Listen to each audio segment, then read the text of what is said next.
Today we're going to see some of the most remarkable medieval manuscripts that survive to this day, because we're here at the British Library for the opening of their new exhibition, Medieval Women in Their Own Words. And we're lucky enough that one of the exhibition's curators, Dr Eleanor Jackson, is going to be taking us on a private tour of some of the highlights. We'll see work by Europe's first professional woman author, the first book in English written by a woman, a book with an incredible survival story, and perhaps most remarkable of all, the smudgy evidence of how women engaged with books in the medieval period. When you enter the exhibition and come down the stairs, you're greeted by Eleanor of Aquitaine, and just behind her was the first manuscript whose glimmering gilt caught my eye. So Ellie, one thing I'm immediately drawn to is this miniature showing a woman writing in her study.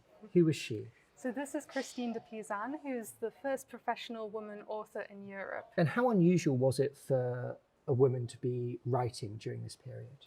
It was pretty unusual because women typically weren't given the same level of education as men were, so it was harder for them to become writers. That said, there were various other women writers in the Middle Ages, but most of them were writing for other reasons, either for themselves or for their community or for God.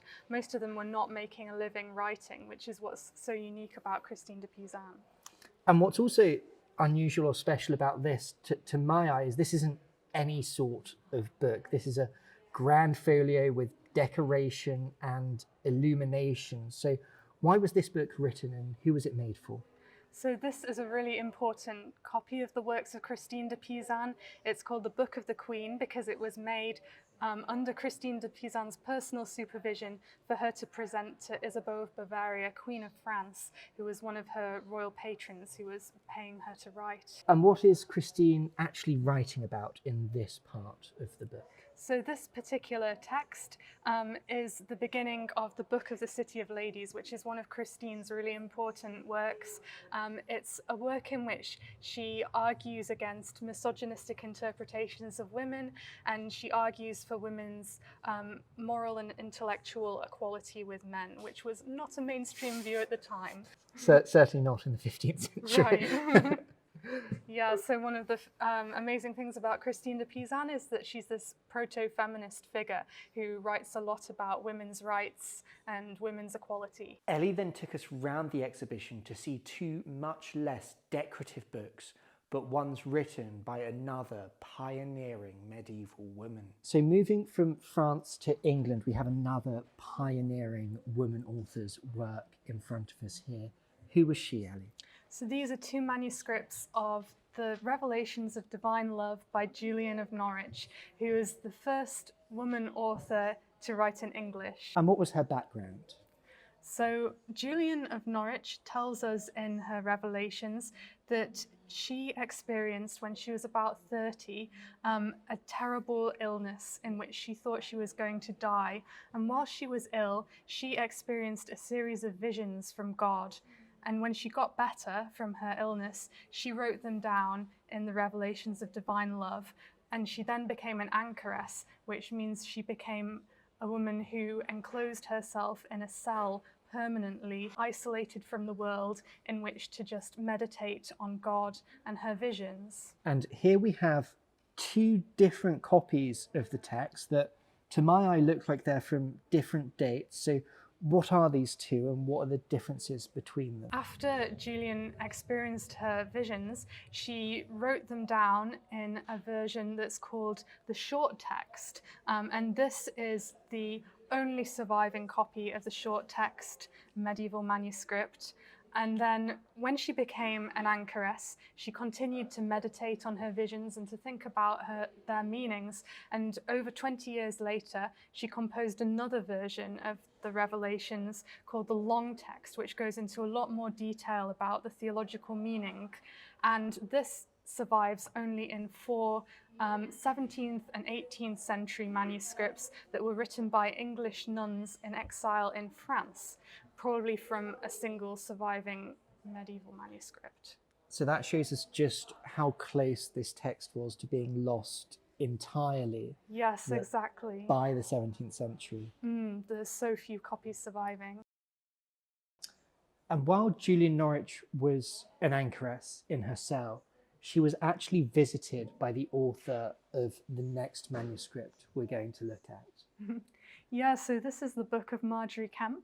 Margery Kempe was a mystic from King's Lynn in Norfolk and the author of the first autobiography in English. Absolutely extraordinary. So can you tell us a little bit more about her and what we learn about her from this autobiography? Yeah, so Margery was from a middle-class family in King's Lynn. She got married. She had 14 children, but she also had spiritual visions. And when she was about 40, she decided she wanted to devote her life to religion. So she became a holy woman and she started traveling on pilgrimage all around Europe and even to the Holy Land, visiting holy sites and having these kind of emotional responses. She's known for uncontrollably crying and causing an uproar. She's very outspoken and she makes enemies with a lot of people. But the survival of manuscripts like this is far from guaranteed. And this was actually only rediscovered relatively recently in the 20th century. Is that right? Yes, absolutely. So this is the only copy of the Book of Margery Kempe, and it was lost for many centuries, and it was only discovered in the 1930s when a family in an English country house were searching for ping pong balls, and they found this old book in the back of a cupboard, and they initially thought it was a load of rubbish and they were going to throw it on the bonfire, but luckily they got it checked out and they realised it was the lost Book of Margery Kempe. It's utterly incredible, isn't it?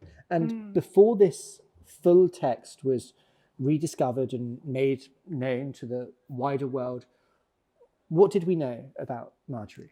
So all we knew about Margery until then was what is printed in a brief pamphlet in the 16th century. So these are just a few extracts from the Book of Margery Kempe, which cut out her entire biography and all her personality, and it even just describes her as an anchoress, so a woman who was living restricted in a cell instead of travelling all over Europe like Margery was.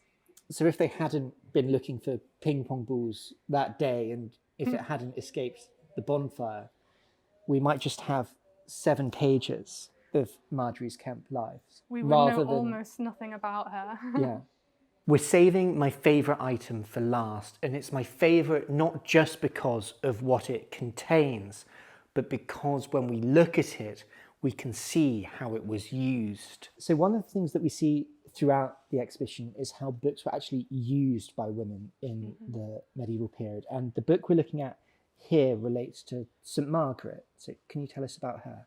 Yeah, so St. Margaret was an early Christian martyr saint, and among her various miracles, she was said to have been swallowed by a dragon and then she burst out from its belly. And so she was believed to be the patron saint of pregnancy and childbirth, and she was often invoked by women for protection at that time. And I'm sure, you know, childbirth is not without its dangers now, but I'm sure they're in need of even more protection in the medieval period. What was childbirth like back then? Yes, it was difficult. It was a time when there was no formal health care. Women would generally give birth at home, surrounded by women from their community, and it was very dangerous. Some estimates have suggested that as many as 1 in 20 women who had children would have died in childbirth. One of the things that we know, or we think we know, about childbirth in the medieval period is that books might be present, books like the one in front of us here. So what is the text of this book and why might it have been present during? So this is a copy of the life of St. Margaret, and some medieval legends suggest that the life of St. Margaret could have amuletic properties for protecting women in childbirth, and this copy actually ends with a prayer for use in childbirth. It starts by saying, "Come out, infant," and then it has a picture of a childbirth scene which has been smudged, and it's probably the case that this smudging was done by women kissing the book in hope of a safe birth. So this book would have been, or might have been, in a birthing chamber. Yeah. And be presented to the expectant mother. Yes, absolutely. And these marks here are those very tactile marks of them hoping for the best. Praying Yes, for the best. exactly. It's such a poignant object.